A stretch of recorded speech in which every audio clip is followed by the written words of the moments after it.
Hey, I'm Mike Campbell, and I know how to make it look like you're coughing up blood. All you need is some food coloring, as we have here, and your mouth, and a little bit of spit. So, anyway, we take the food coloring right here, and we put a couple drops in your mouth.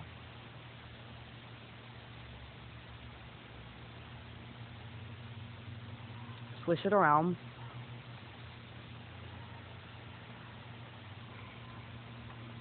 A little more.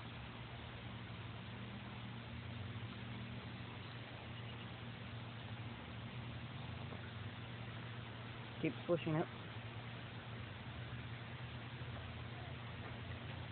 And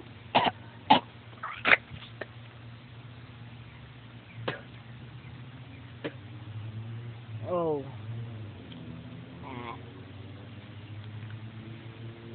looks like blood.